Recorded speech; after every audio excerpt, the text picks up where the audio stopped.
Sobat Puncak, kembali lagi nih bersama kami untuk acara Puncak PU Bincang Sejenak. Dengan saya, Randy Ramadana dari BP2JK Kepulauan Riau sebagai moderator podcast. Dan di sini saya ditemani lagi nih sama teman-teman saya yang luar biasa. Ada Mbak Noni. Halo Mbak Noni. Halo Sobat Puncak. Halo Mas Randy. Ya, masih Mbak Noni. Ada juga Mbak Resa. Halo Sobat Puncak. Ada Mbak Popi. Say hi Mbak Popi. Halo Sobat Puncak. Ada juga Mbak Dita. Halo Sobat Puncak. Ada juga Mbak Nadia. Halo Mbak Nadia. Halo Sobat Puncak. Dan ada Mbak Konita. Halo Sobat Puncak. Oke, teman-teman, Sobat Puncak, kita nih hari ini mau bincang-bincang soal ini nih. What can we do to make PU better and stronger? Apa sih yang bisa kita lakukan sebagai warga PU atau pegawai instansi Kementerian PU untuk memajukan instansi kita, dan utamanya dalam jangka ke depan untuk bisa memajukan bangsa. Ya kan? Kalau dari Mbak Dita sendiri, boleh sharing nggak Mbak? Soal apa sih yang bisa kita kasih buat instansi kita? Nah, yang pertama kita perlu punya dulu nih di diri kita beberapa nilai dasar bela negara yang tentunya bisa membantu kita buat bisa memberikan kontribusi untuk instansi kita. Yang pertama, nilai dasar itu sendiri adalah cinta tanah air. Cinta tanah air sendiri adalah rasa bangga dan rasa memiliki terhadap bangsa dan negara ini. Nah, sebagai warga negara, bentuk cinta tanah air itu bisa kita tunjukkan dengan banyak cara nih. Misalnya, seperti yang kita tahu, kita harus menjaga lingkungan, kemudian taat hukum, dan juga menggunakan produk dalam negeri.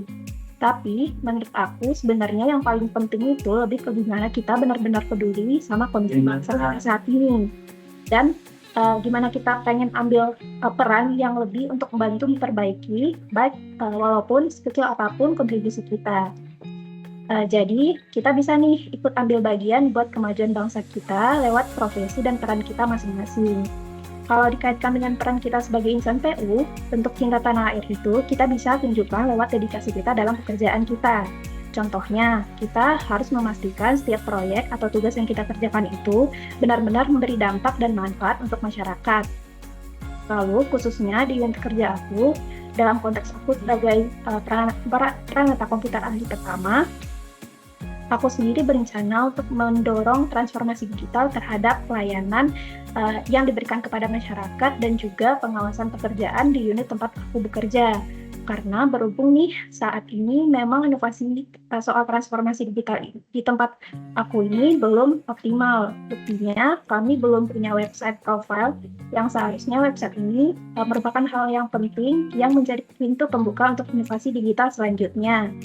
Lalu, lebih spesifiknya lagi, aku juga berencana untuk mengembangkan sistem informasi internal untuk pemantauan progres proyek yang transparan dan juga handal, supaya pengelolaan proyek dan anggaran bisa lebih akuntabel. Lalu, aku juga berencana untuk mendorong penggunaan aplikasi open source untuk mengurangi ketergantungan kita pada vendor luar dan sekaligus mendorong kemandirian digital nasional kita. Karena dengan teknologi, aku pribadi yakin pekerjaan kita bisa lebih transparan, lebih cepat, dan juga lebih tepat sasaran. Nah, dengan beberapa rencana tersebut, juga bisa memenuhi beberapa indikator sikap dan perilaku yang mencerminkan cinta terhadap tanah air nih. Yakni, indikator yang pertama yaitu memberikan kontribusi pada kemajuan bangsa, dan indikator kedua yang terpenuhi yaitu bangga menggunakan hasil produk bangsa Indonesia. Jadi begitu nih Mas Randy, sekilas soal nilai bela negara cinta terhadap tanah air dan gimana rencana aksi aku dalam membela negara yang dapat menjawab pertanyaan what we can do to make PU better and stronger. Wah, salut banget sih aku sama Mbak Dita ini. Iya memang program yang direncanakan sama Mbak Dita ini bagus ya teman-teman. Sebagai pranata komputer, dia mempunyai peran buat membantu negara lewat digitalisasi itu tadi. Kalau menurut Mbak Popi, ada nggak saran atau gimana sih pandangan Mbak Popi? Oke, kalau dari saya sendiri sih lebih ke secara umum untuk membangunnya itu dari internal dulu ya. Kalau dari internal tuh dengan kesadaran dalam berbangsa dan bernegara. Nah, kita itu harus memperlakukan semua rekan kerja kita dengan hormat, walaupun karena kan kalau di PU nih kita dari berbeda-beda latar belakang, dari sukunya beda, agamanya beda gitu. Tapi kita kan kita harus merasa satu karena kita satu keluarga negaraan dan kita satu PU gitu. Jadi dari internal tuh kita harus kompak dan bersikap tidak membeda-bedakan. Kalau untuk praktiknya sendiri itu bisa dengan cara tidak melakukan diskriminasi, misalnya dalam pembagian tugas atau misalnya dalam ini juga kita nggak boleh, kita harus menerapkan dalam ini juga mengutamakan kerjasama juga. Kita nggak boleh membeda-bedakan kalau misalnya dia asalnya dari sini, kayaknya nggak usah gitu atau apa gitu. Dan kita juga harus menggunakan bahasa yang santun untuk menjalin komunikasi supaya kita tetap menghormati teman-teman kita yang berbeda latar belakangnya dengan kita, baik dari agama ataupun suku gitu. Jadi kita lebih kuat gitu untuk sama-sama membangun negeri ini. Itu aja sih, Mas. Wah iya, itu menarik banget point of view-nya. Karena kalau kita mau membangun negeri yang jauh nih ya, pasti kita internalnya dulu ya kan. Kalau dari Mbak Konita sendiri gimana? Kalau dari saya sendiri, kalau saya ingin menjabarkan nilai dasar ini dari point of view kita sebagai warga Indonesia yang menerapkan nilai Pancasila dan UUD 1945. Kadang kan kita merasa jauh dengan nilai-nilai tersebut. Kita hanya bisa melihat atau biasa melihat hal tersebut di buku pelajaran atau saat-saat di paksa upacara. Sedangkan kan hal itu merupakan pedoman penting kita sebagai warga Indonesia. Dia itu yang memberikan nilai arah untuk nilai kemanusiaan, keadilan, persatuan, musyawarah, dan kesejahteraan bersama. Jadi tanpa itu kita nggak tahu kan bagaimana pedoman kita sebagai orang Indonesia, terutama di Kementerian PUPR nih gitu kan. Untuk saya pribadi yang ada di seksi operasi dan pemeliharaan, hal ini tuh bukan hanya teori ya.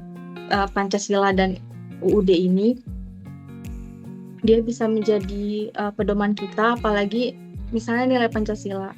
Dari nilai Pancasila ini kita bisa menerapkan dalam kehidupan sehari-hari, misalnya seperti fasilitas yang dijaga agar tetap berjalan, seperti fasilitas air, listrik, dan infrastruktur yang semuanya dikelola dengan baik, bukan hanya untuk segelintir industri atau company, tapi untuk seluruh masyarakat juga, seperti itu. Lalu misalnya dalam fasilitas-fasilitas itu seperti saluran irigasi yang kita jaga kebersihannya, atau seperti bendungan yang dijaga agar tidak terjadi kerusakan baru diperbaiki. Jadi kita selalu akan melakukan namanya kelola berkala atau kelola rutin juga, seperti itu. Nah, jadi nilai Pancasila dan UUD 1945 itu bukan hanya dilafalkan, tapi juga diterapkan dalam kehidupan nyata sehari-hari. Dan hal itu bisa juga bukan hanya membangun PU untuk menjadi lebih baik, tapi juga memberikan performa yang lebih baik juga ke masyarakat, sehingga mereka bisa menggunakan fasilitas terus-menerus tanpa ada terganggu. Apalagi kita kan di bagian saya sendiri, irigasi itu yang paling penting, soalnya kita menjaga agar petani bisa berjalan dan tidak memiliki masalah, sehingga kita bisa memiliki panen beras yang baik setiap tahunnya. Begitu Mas Randy. Selanjutnya bisa mungkin dijelaskan sama teman-teman yang lain. Wah iya nih, teman-teman kita yang 3 ini tadi udah jelasin banyak banget nih. Udah menjelaskan yang kompleks, baik dari internal maupun dari aksi yang nyata gitu. Kalau dari Mbak Nadia sendiri, ada insight menarik lagi nggak? Halo Mas Randy. Nah, jadi kalau menurut saya pribadi ya, mungkin untuk gerakan bela negara nih, sebagai aparatur sipil negara atau kita ASN, itu kan kita memiliki tanggung jawab besar terhadap bangsa dan negara ya. Salah satu caranya itu menurut aku adalah dengan yang bisa aku lakukan mungkin mengutamakan kepentingan publik di atas kepentingan golongan. Terus dalam unit kerja saya, gerakan itu tuh dapat dilakukan salah satunya dalam peran pengelolaan pengadaan barang dan jasa. Dalam melaksanakan tugas ini tuh kita sebagai pengelola pengadaan barang dan jasa berkomitmen untuk selalu mengedepankan prinsip-prinsip keadilan, kejujuran, dan profesionalisme. Sebagai bagian dari bangsa Indonesia, sikap bela negara yang kita wujudkan melalui penerapan nilai-nilai integritas yang tidak hanya menjadi landasan dalam setiap keputusan yang kita ambil, tapi juga berupa komitmen untuk memastikan kalau setiap pengadaan barang dan jasa ataupun konsultan yang dilakukan itu selalu mengutamakan kualitas, akuntabilitas, dan transparansi. Kita juga sebagai ASN itu harus bersikap adil dalam memilih penyedia dan konsultan dengan mempertimbangkan berbagai macam faktor ya, seperti kualitas, kemampuan teknis, terus juga harga yang wajar. Karena semua keputusan yang kita ambil itu bertujuan untuk mendapatkan hasil yang optimal bagi negara dan masyarakat. Jadi anggaran yang dikelola itu dapat digunakan dengan tepat gitu dan efisien. Terus kita juga menjunjung tinggi sikap tegas menolak segala bentuk gratifikasi yang dapat merusak kredibilitas kita dalam pekerjaan dan profesionalisme kita. Itu sih mungkin insight dari aku soal rencana bela negara. Oh iya ya Mbak Nadia. Saya setuju sih sama pandangannya Mbak Nadia ini karena kita sama nih Mbak. Kita sama-sama di pengadaan barang jasa. Cabung kita sama gitu. Saya jadi satu pandangan sama Mbak Nadia. Kalau kita harus jaga integritas, apalagi di cabung kita ya kan PBJ. Kalau saya sendiri untuk istilahnya pada nilai dasar bela negara ini saya kalau sedikit boleh curhat ya. Saya ini kan di Balai BP2JK Kepulauan Riau, padahal saya aslinya tuh dari Kota Malang, Jawa Timur, lumayan jauh ya teman-teman. Saya juga merantau di sini, tapi menurut saya hal ini tuh lumrah ya, dan pasti kami sebagai ASN adalah kesediaannya untuk ditempatkan dimanapun demi tanggung jawab kita ya kan. Istilahnya siap mengabdi begitu. Terus seperti yang sudah saya bilang tadi, kalau di posisi saya di cabung PBJ, nantinya kalau sudah dapat tanggung jawab, saya dan teman-teman PBJ pasti relate juga akan memprioritaskan penyedia yang memang layak, begitu kan? Mengingat nanti ini di setiap proyek kita, di setiap proyek jalan, jembatan, dan lain-lain yang dibangun itu kan warisan buat generasi yang akan datang, seperti itu. Apalagi kita di PBJ ini juga adalah ya godaan apa segala macam. Kita pasti di cabung ini ya sebisa mungkin menutup rapat-rapat setelah konflik of interest itu. Itu sih kalau dari aku ya. Kalau dari Mbak Noni sendiri ada pandangan yang lain? Kalau dari aku mungkin ini ya, nilai dasar bela negara yang bisa diimplementasikan nih di UNOR aku itu adalah kemampuan awal bela negara, yang mana meningkatkan kompetensi adalah bagian dari usahaku untuk aksi bela negara di lingkungan BP2JK wilayah Riau. UNOR sekarang aku ditempatkan. Jadi kan Javong aku tuh nih, kita kayaknya memang ada beberapa ya yang PBJ ya. Atau mungkin ada yang sama-sama juga di BP2JK tapi di wilayah ada di Mbak Popi tadi di Sumatera Utara, Mbak Nadia juga di Sumatera Utara, Mas Randy di Kepulauan Riau, dan aku sendiri di Riau. Nah, jadi kan Javong kita itu pengelola pengadaan barang dan jasa ahli pertama, atau biasanya disingkatnya Javong PBJ gitu. Jadi kan ada persyaratan buat ambil sertifikasi wajib, yaitu sertifikasi PBJ level 1 buat bisa jadi Pokja nih. Ini aku baru juga diinfo sama senior-senior di sini yang udah pernah jadi Pokja, yang udah punya sertifikasi PBJ level 2 malah. Terus sertifikasi itu bisa diambil dalam masa CPNS atau PNS nantinya. Setelah bisa mengambil sertifikasi ini, kita bisa lanjut nih ambil yang PBJ level 2. Nah, kalau ini tuh nanti kalau kita udah jadi PNS. Nah, selain sertifikasi PBJ itu, dengan bergabung pada organisasi profesi Javong PBJ seperti IFPI atau IFPI, bisa ningkatin kompetensi para Javong PBJ. Nah, kayak tadi ya, aku bilangin sertifikasi PBJ, terus gabung sama organisasi profesi PBJ gitu. Merupakan upayaku dan mungkin juga upaya teman-teman yang lainnya untuk mendukung instansi kita menjadi lebih baik dengan menjadi kompeten di profesi kita. Gitu. Hal sederhana lain yang bisa, kalau aku ya preferensinya mungkin lebih ke bisa dilakuin tuh belajar cara komunikasi yang lebih baik. Mungkin selama ini komunikasi karena belum pernah berkomunikasi dengan customer misalnya gitu ya. biasanya cuma dengan rekan kerja, keluarga gitu. Mungkin ada baiknya belajar cara komunikasi yang lebih baik, karena profesi ini mengharuskan untuk berkomunikasi dengan penyedia jasa, ada pengguna jasa juga. Dengan komunikasi yang baik itu mempermudah berlangsungnya proses pengadaan pemerintah di instansi kita. Kalau mulai dari unit organisasi aku ini aja udah diterapin salah satu nilai bela negara yang ini, artinya aku udah mulai mendukung dan mungkin kita juga mendukung aksi bela negara dari lingkungan kerja yang juga akan bermanfaat, membuat Kementerian PU becomes better and stronger. Gitu sih, Mas. Wah, makasih banget nih point of view-nya dari Mbak Noni. Mbak Noni ini keren banget. Dia memprioritaskan atau dari sudut pandangnya Mbak Noni mau meningkatkan kualitas dan kompetensinya ya Mbak ini. Kalau dari Mbak Resa sendiri, gimana Mbak Resa?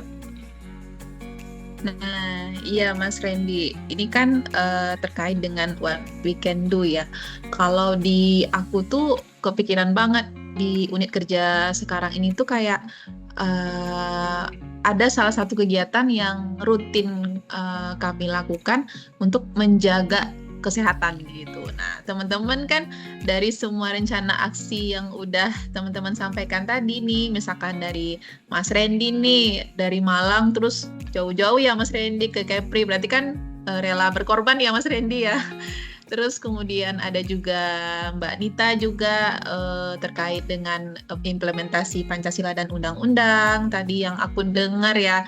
Terus juga Mbak Noni, kita sama nih di UNOR kita tuh kayak kita lebih ke apa sih kemampuan awal yang bisa kita capai untuk diimplementasikan gitu kan. Kalau Mbak Noni tadi milihnya sertifikasi ya, berarti kan lebih ke pembelajaran gitu ya. Nah, kalau di aku tuh yang pertama kali insight yang aku masuk tuh adalah terkait dengan kesehatan jasmani dan rohani gitu. Kenapa? Karena kan nggak mungkin ya kita nggak akan bisa melakukan semua hal yang teman-teman sampaikan sebelumnya itu kalau kita nggak sehat secara fisik dan mental gitu ya. Bener nggak teman-teman? Apalagi yang teman-teman yang udah pernah ke lapangan nih, yang orang teknik gitu ya, yang sering DL gitu istilahnya ya. Ada nggak sih di sini teman-teman yang sering ke lapangan, yang orang benar-benar orang teknik gitu? Karena kan aku dari non teknik gitu. Misalkan ada nggak kita yang orang teknik ya?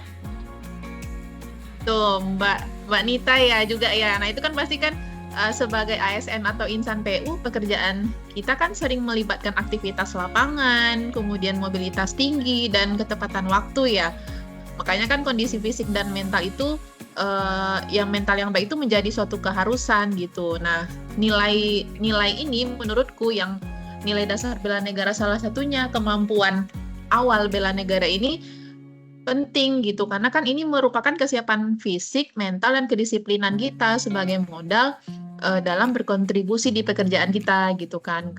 Nah, mencakup apa sih nilai-nilai ini menurutku ya seperti kita menjaga kesehatan, ketangguhan, serta ketaatan terhadap aturan dan tugas agar mampu menjalankan peran sebagai insan PU yang produktif dan bertanggung jawab. Nah, contoh nyatanya di unit kerja yang sudah aku sampaikan tadi kan kami itu rutin melakukan olahraga senam gitu, misalkan gitu ya 1 kali seminggu. Nah, biasanya program senam ini kami tuh ada tagline-nya gitu, Kamis berbenah gitu ya. Mungkin di tempat teman-teman yang lain juga ada kegiatan-kegiatan olahraga kan pastinya, apalagi yang cowok-cowok nih juga suka ngumpul untuk main futsal atau bola gitu ya. Biasanya tuh juga ada gitu di satker-satkernya. Jadi setiap hari Kamis itu, setiap minggu di kantor unit kerja saya itu tuh ada kegiatan senam pagi, kemudian dilanjutkan dengan gotong royong di lingkungan tempat kerja dan masing-masing gitu. Nah itu kan menjadi suatu hal refresh ya, yang kita tuh bekerja refresh gitu kan dengan adanya kegiatan ini. Ini kan suatu hal kecil yang tapi menurut saya itu adalah sangat membantu untuk kita memulai kegiatan di esok hari gitu. Kemudian kegiatan seperti ini nih kan juga bentuk komitmen terhadap kesiapan kita dalam bekerja gitu. Kenapa? Karena sehat jasmani dan rohani setiap pegawai adalah sebagai tanda bahwa kita siap bekerja dengan prima dan baik gitu ya. Nah, karena kegiatan ini banyak banget sih menurutku memberikan dampak positif bagi kesehatan jasmani. Misalnya nih, kita kan ketemu dengan teman-teman dari unit kerja lain, ya itu kan memperkuat kerja sama tim gitu kan, kemudian membangun semangat positif di lingkungan kerja. Makanya ini sangat bermanfaat sih, selain kita juga sudah pastinya ikut pembelajaran, tapi dengan didukung dengan fisik yang prima dan sehat, itu sangat bisa untuk menjadi hal kecil yang what we can do to make PU better and stronger sih menurut. Begitu sih Mas Randy. Kalau Mas Randy sering olahraga apa nih di sana? Kalau kami di sini biasanya catball, Mbak. Gimana? Kalau di sini kita Catball. biasanya main catball. Iya. Tapi ya aku setuju banget sama apa yang dibilang sama Mbak Resa gitu. Kalau kita punya rencana macam-macam, kita punya rencana yang bagus tentang bagaimana kita mengimplementasikan Cita Tanah Air dan lain-lain sebagainya. Tapi kalau kita nggak sehat juga nggak bisa. Benar. Ya. Setuju nggak sih teman-teman? Kan kita harus jaga kesehatan ya. Apalagi orang teknik tuh, aku lihat temanku yang ke lapangan tuh bisa tiap hari gitu loh. Yang orang teknik itu kan benar-benar, apalagi kalau lagi banyak paket yang dikerjakan gitu. Makanya aku kepikiran. Ya itu tadi pendapat dari Mbak Resa dan teman-teman. Makasih banget atas waktunya. Kalau boleh meringkas sedikit, kita sebagai ASN pasti ingin mengimplementasikan Cita Tanah Air dengan cara bekerja jujur dan berintegritas, kemudian serta rela berkorban juga, gitu kan? Karena dengan kesadaran berbangsa dan bernegara, kita akan terus belajar dan berinovasi untuk menjadi pelayan publik yang profesional. Oke, segitu aja. Terima kasih teman-teman, Sobat Puncak. Assalamualaikum warahmatullahi wabarakatuh.